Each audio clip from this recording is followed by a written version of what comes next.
I, 25F, have an older brother, 28M, who has always been the golden child of our family. He could do no wrong in our parents' eyes. While I was the designated scapegoat, I could do no right. This dynamic has defined my entire life. To give a little context, growing up, my brother John, not his real name, was showered with praise and privileges. If John wanted a new gadget or needed money for something, our parents found a way to get it for him. When I needed anything, it was too expensive or not necessary. John got a car on his 18th birthday. I got a lecture about how kids need to learn independence. If John messed up, somehow it was my fault.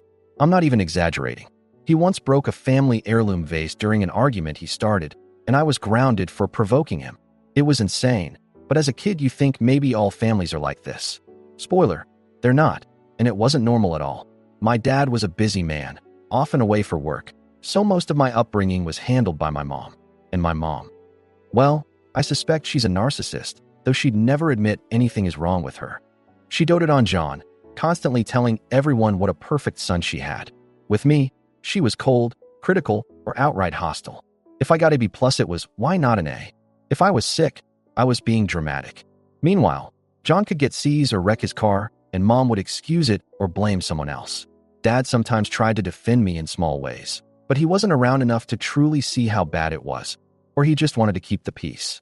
I did notice that as I got older, Dad spent more one-on-one time with me, like taking me to the movies or teaching me about finances, maybe because he sensed Mom's favoritism. John rarely wanted to join those outings, which was fine by me. I moved out at 18 for college and basically stayed away as much as I could after that. I'd come home for holidays and always felt like an outsider. John still lived at home. He said he was saving money, and Mom catered to him hand and foot. When I visited, I was given the couch because apparently my old bedroom was turned into John's game room storage. Yeah, he'd smirk at me from Mom's side as she talked about his accomplishments, which largely were non-existent. He dropped out of college and was finding himself. Meanwhile, any success I had was dismissed. I got a decent scholarship, Mom said. Well, your brother could get one too if he tried. I landed a solid job after graduation. Mom, lucky someone was willing to hire you with your attitude. There was just no winning. Despite everything, I tried to keep a relationship with my family. A part of me always hoped that maybe one day they'd see me for who I am, not this scapegoat they invented. Especially Dad, I always felt like deep down he cared, even if he was under Mom's thumb a lot. In small ways, he showed it.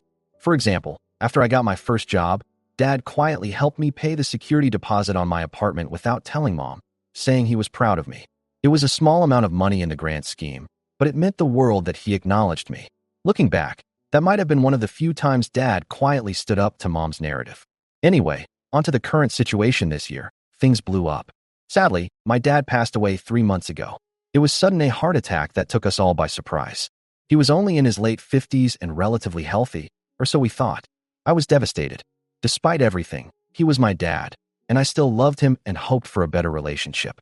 My mom and brother were, of course, heartbroken too, at least from what I could tell. My mother was hysterical at the hospital, clinging to my brother and sobbing that her rock, my dad, was gone. Strangely, she almost pushed me away when I tried to hug her. Even in her grief, she wouldn't accept comfort from me. That hurt, but I was too numb to dwell on it. After Dad's passing, we had to deal with all the estate stuff. I dreaded it, but I also kind of assumed that with Dad gone, maybe my mom would have to treat me and John equally in terms of inheritance. My dad wasn't super rich, but he owned our family home outright and had some savings and life insurance. He also had a small business, a local hardware store, he inherited from his father and ran for decades. I had no idea how he arranged his will, but I'd never imagined he'd do something extreme. Boy, was I naive. Fast forward a few weeks to the will reading. My dad's lawyer, a family friend, Mr. Thompson, invited us to his office, my mom, John, and me. I remember sitting in that conference room, heart pounding. It felt surreal, like I was watching someone else's life unfold. Mr. Thompson looked grim. In hindsight, he might have known there'd be drama. He read out the formalities, then got to the distribution of assets. And just as always, the golden child won. According to the will, at least the one presented, my mom gets full ownership of the house and a comfortable pension from Dad's life insurance. My brother, John, gets the hardware store, a decent asset in our town, and the bulk of Dad's savings. Me? I was left a token sum of $5,000 and a note about how you have always been independent, so you'll be fine on your own. I felt like I'd been punched in the gut. I remember just freezing as my mom gave a satisfied little smile and my brother tried, and failed, to hide a grin. It was confirmation of everything they'd always shown me, that I was worth less than my brother. I don't remember much of the next few minutes except me blurting out, "Are you kidding me?" as the lawyer finished. My voice came out strangled. Mr. Thompson gave me a sad look and said, "I'm sorry, this is what your father wanted." My mom immediately snapped, "Don't you dare start. Your father was generous to you out of the goodness of his heart. He didn't owe you anything. You should be grateful he left you something at all." I lost it at that. Grateful? For being blatantly disfavored one last time? I said, "This feels wrong. Dad never indicated he would do this. It doesn't make sense." I was shaking. My brother finally chimed in, dripping with condescension. "Just drop it, sis. You were always doing your own thing. Dad probably knew his money'd be wasted on you." He nearly sounded proud to be the chosen one. It took all my restraint not to leap across the table and wipe that smug look off his face. Instead, I stood up and said I needed some air. I walked right out of that office with tears in my eyes. I could hear my mom say, "See? Always so dramatic," as I left. I didn't even know where I was walking. I just wandered down the street, trying to process how my father, who I thought cared at least a little, could write me off like this. It felt like a final kick in the teeth from beyond the grave. I was angry at my mom and brother, sure, but I was weirdly even more hurt by my dad. Had I been wrong about the small bits of bonding we had? Was it all pity or obligation from him? Or did my mom convince him I didn't deserve anything? My mind was spiraling with grief and betrayal. I called my long-term boyfriend, Alex, 29M, who has been my rock. Through my sobs, I told him what happened. He was shocked, but not entirely surprised. He always suspected my mom had it out for me. Alex asked if I wanted him to come over, but I told him I needed to be alone for a bit to think. Eventually, I dried my tears and went back to the lawyer's office to get my car. Super awkward. I had to walk past my mom and brother in the lobby chatting with Mr. Thompson. They fell silent seeing me. I just grabbed my keys and left without a word. Over the next few days, anger replaced sadness. I kept rereading the will copy, trying to make sense of it. Something about it bugged me.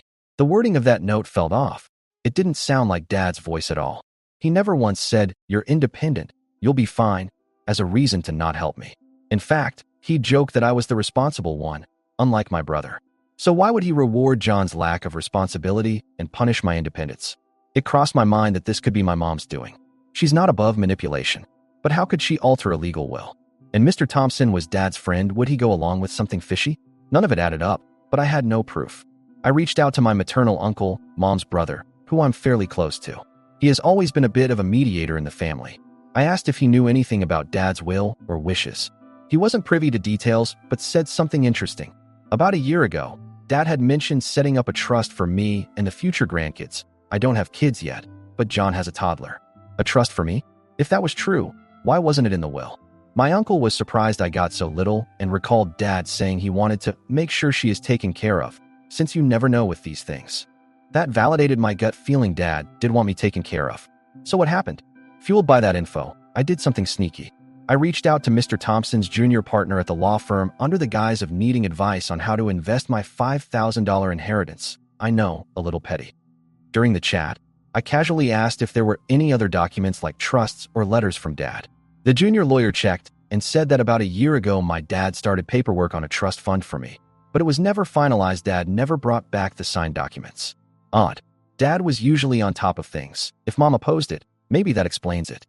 The junior lawyer also mentioned Dad drafted a letter of intent for that trust. When I asked to see it, he said he'd need permission from Mom, since she's executor. I thanked him and ended the call, but now I had solid confirmation that Dad wanted to give me something substantial at one point. My head was spinning. Maybe Dad planned to set something up for me, but never got to finalize it. Or maybe he did, and someone interfered. Was Mom capable of that? Could she have convinced Dad to scrap it, or even tampered with his will? The idea of Mom meddling with legal documents sounded extreme, but she did have power of attorney when Dad was in the hospital for surgery last year. If she had access to his papers. I know it sounds paranoid, but given her history, I couldn't put it past her. Things went to a whole new level a week later. I was going through some of Dad's stuff at the house. Mom grudgingly let me come by to pick a few keepsakes of Dad's. My brother was out, so it was just Mom and me. We mostly avoided each other, but at one point Mom found me in Dad's study as I was boxing up old photos and books. She leaned in the doorway, arms crossed, and said, "I hope you're not planning some kind of retaliation over the will." That would be awfully ungrateful after your father already did so much for you. Her tone was sugary sweet, which it only is when she's being especially cruel.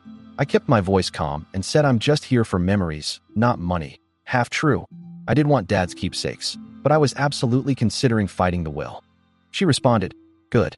Because if you try to contest it, you'll lose. Your father knew what he was doing, and the law is on our side." The way she said our side made my blood boil. She was basically admitting she was against me.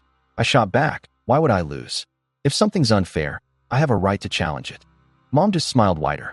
"You think anyone will believe the paranoid ramblings of an ungrateful daughter over a grieving widow and her devoted son?"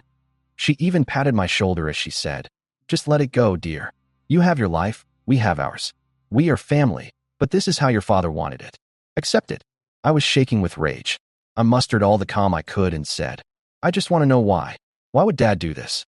It doesn't make sense." She shrugged. "He had his reasons. And I think deep down you know why." That line echoed in my head as I drove home. Deep down you know why. What the hell was that supposed to mean? That I somehow deserved this? That Dad secretly hated me? Or was there something else I didn't know? I talked it over with Alex and some close friends. Many urged me to consult an attorney and contest the will, given the history of abuse. I was leaning toward it. But what case did I have? My dad always liked me less, so give me more money isn't a legal argument. You need evidence of fraud, duress, or lack of capacity. I had nothing solid, just gut feelings. So I started combing through every document of Dad's I could find, hunting for anything that might help. In an old file cabinet that Mom let me take, one Dad used for personal files, which she probably assumed was harmless junk, I found something, a small lockbox. It looked like one of those fireproof safes, combination lock and all. I had no idea what the combo was. I tried a few obvious numbers, and amazingly, my birthday unlocked it. When it clicked open, I had to sit down, shaking. Dad used my birthday as the code. Inside was a folded letter with my name on it. My hands shook as I opened it. It was dated 2 months before my dad died. In it, Dad wrote that he had something important to tell me, but if I was reading the letter, he hadn't gotten the chance. He said he loved me and was proud of me. Cue me, sobbing. Then came the shocker. He discovered my mom had been keeping a very painful secret for years. A secret about my brother. According to Dad's letter, John is not his biological son. Dad had confirmed it with a DNA test. He'd had suspicions after a medical procedure last year, something about blood work markers not lining up. He confronted my mom and she confessed. She'd had an affair around the time John was born. John's biological father was some guy she knew briefly back then. Dad said he was devastated by the betrayal, but that he still loved John as his own son. However, he was torn about how to handle his estate after learning the truth. I had to put the letter down and pace the room, heart pounding. My brother is actually my half-brother? And Dad only found out now, after nearly 28 years? Holy shit, that alone would rock anyone's world. But it also suddenly made the will situation make sense. I sat down and kept reading. Dad explained that he had decided to rewrite his will. He planned to remove the business and house from John and instead leave them to me. John would still be provided for, but Dad couldn't in good conscience reward Mom's decades of deception by giving John everything. He wrote, and I quote, "John will always be my son in my heart, but I cannot in good conscience reward the deception that your mother pulled. He will be cared for, but the business and the house should go to you." He also said he hoped one day I could forgive him for not seeing through Mom's lies sooner and for all the years I was treated poorly. My hands were shaking by the time I finished the letter. Dad did try to do right by me in the end. So then why on earth did we get a will that said otherwise? At the end of the letter, Dad wrote that he entrusted a copy of the new will with his attorney, Mr. Thompson, and also stored one in a secure digital archive. He urged that if anything weird happened after his death, I should fight for what is right. He literally wrote, "Fight for what is rightfully yours. Don't let your mother's betrayal taint the future any more than it already has." I was in shock, but a fire was lit inside me. If this letter was real, and it absolutely is, in Dad's handwriting and signature, then the will we heard was either an old version or a fraud. Where was the updated will? If Mr. Thompson had a copy, why didn't he present it? Did Mom intercept or destroy something? Did she pressure or trick Mr. Thompson, despite him being a family friend? One thing was certain. Mom had a massive motive to make sure that new will never saw the light of day. If it gave me the house and business, she would have lost her mind. I immediately scanned the letter to have a digital copy, then showed it to Alex. He was floored. We both agreed I needed to tread carefully. The next morning, I called Mr. Thompson and calmly asked if we could meet to discuss some questions about the will. He sounded a bit nervous, but agreed to meet me the next afternoon. You bet I hardly slept that night, running through possible scenarios. I'll stop here for now. I'm about to meet the lawyer and possibly confront my family with everything I've found. I'm nervous and furious, but also oddly hopeful that I might finally get some justice after a lifetime of being sidelined. I'll update as soon as I know more. But I need advice. Should I confront my mom and brother with the letter first, or let the lawyer handle it? If I tip off mom, she'll definitely try to spin this or destroy evidence. I still can't believe this is my life right now. I'll update you all when I can. Update 1. Wow. I did not expect my post to blow up like it did. Thank you all so much for the support and advice. It truly gave me the courage to take action. It's been a few days and I have major updates. I met with Mr. Thompson, my dad's lawyer. I showed him the letter from Dad and asked for the truth. He looked absolutely floored, then very guilty. He admitted that my dad did, in fact, create a new will after discovering my mom's secret. In that updated will, I inherit the family house and my dad's hardware store, along with a larger portion of his assets. John would still get a decent inheritance, and Dad wrote that he loved him, but not the house or business. My mom would still get some money, but crucially, the house and business were to go to me. I was relieved Dad really did want to provide for me, but I was also furious. I asked why on earth we were given a different will. Mr. Thompson confessed that after Dad died, my mom came to him in a panic. She knew about the new will. Dad had confronted her about the affair, so she knew he was revising his will, and she begged him to ignore it. She told him Dad had lost it out of anger and that executing that will would destroy our family and devastate John. She even threatened to drag it through a brutal court fight, claiming Dad wasn't of sound mind. And importantly, she reminded him that John had no idea about any of this. She insisted revealing the truth would crush my brother. I was stunned and frankly disgusted that he went along with it. He said he felt torn as a family friend and thought he was protecting John from pain. He admitted he made a huge mistake and apologized to me repeatedly. I didn't let him off the hook. I told him what he did was unethical, at best, and that he helped my mother betray me. He understood I was furious. He then showed me the updated will, signed and dated, which he had locked away. Seeing it with my own eyes, Dad's signature, leaving me the home I grew up in, I actually broke down sobbing. It was proof that I mattered to my dad. Mr. Thompson also had the DNA test results Dad gave him, confirming that John is not his biological son. So yeah, everything in Dad's letter was true, and Mom knew it. We talked about next steps. Legally, the updated will needs to go through probate. Mr. Thompson agreed to help set things right, probably to save his own skin. He said my mom could face legal consequences for what she did, and I made it clear I'm prepared to pursue them. I'm getting my own lawyer as well, but Mr. Thompson is cooperating now. Then came the hardest part, confronting my family. I decided to do it sooner rather than later. I brought my mom's brother, my uncle, who is fed up with her antics, for support, and we went to my mom's house last night. It was me, my uncle, Mr. Thompson, my mom, and John. You could feel the tension. They knew something was up. We sat down in the living room, and I cut right to the chase. I told them I know about Dad's updated will. My mom immediately tried to deny everything, playing dumb. She even turned to Mr. Thompson and said, "Tell her there's no other will." But he calmly replied, "I'm sorry, but I have to tell the truth. Dad left an updated will. I have it." Mom went sheet white. She started shrieking that it was invalid, that Dad wasn't in his right mind, that this was outrageous. My uncle snapped at her to sit down and be quiet. John looked completely lost and kept asking, "What will? What is going on?" I pulled out the letter Dad left me and said, "This letter from Dad explains why he changed his will." Mom's eyes nearly popped out of her head, and she lunged at me, trying to grab it. My uncle blocked her, and Mr. Thompson told her, "It's over. She deserves to know the truth." I was shaking like a leaf, but I managed to turn to John. He was staring at me, eyes wide. I said as gently as I could, "John, Dad found out that you're not his biological son." And then all hell broke loose. I'll never forget the look on John's face, a mix of shock and heartbreak. My mom burst into hysterics, yelling that it's a lie, while my uncle started yelling at her for what she'd done. It was absolute chaos, and I'm still shaking as I write this. I need to gather my thoughts and let my brother process what I told him before I update you on what happened after the big reveal. Just know that the truth is out now, and it's insane. I'll post the final update soon, once I catch my breath. Update 2/final update. Hi again. I needed a few days to process everything and deal with the chaos. Here's how things went down after the big reveal. Right after I told John the truth, the living room erupted into shouting and tears.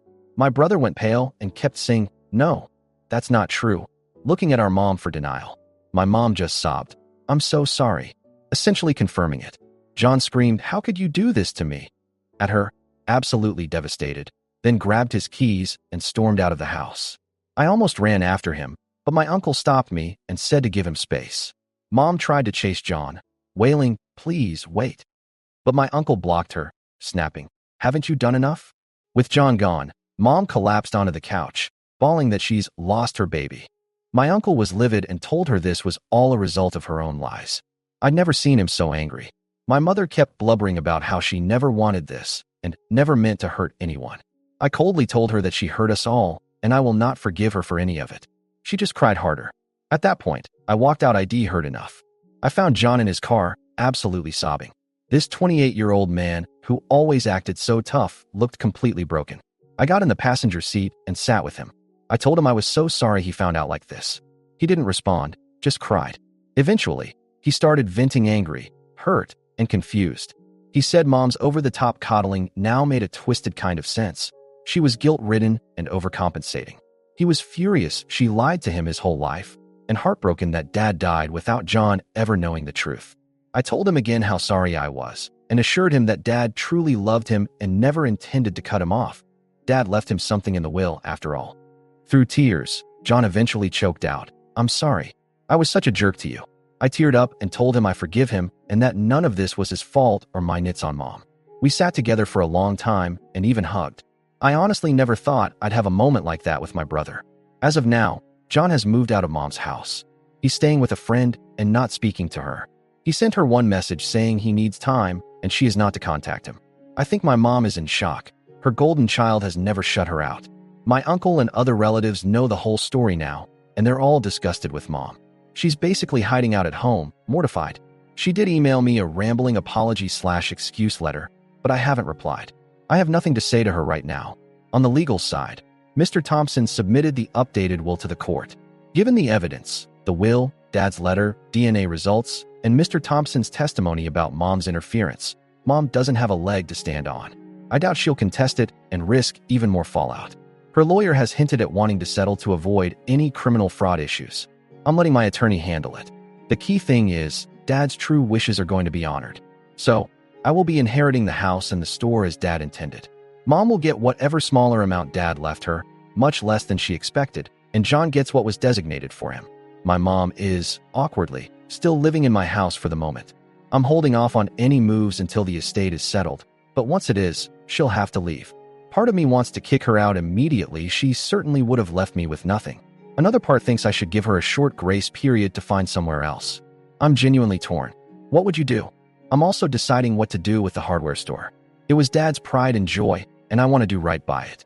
Maybe I'll hire a good manager to run it, or sell it to someone who will value it. I'm not rushing that decision. Surprisingly, my brother and I have been talking almost daily since all this. We even grabbed a beer together to clear the air. It's like without Mom's influence, we can finally have a relationship. I'm not saying we're suddenly best buds, but there's hope for a real sibling bond now. I'm cautiously optimistic. This whole experience has been draining, but I do feel a sense of justice and closure.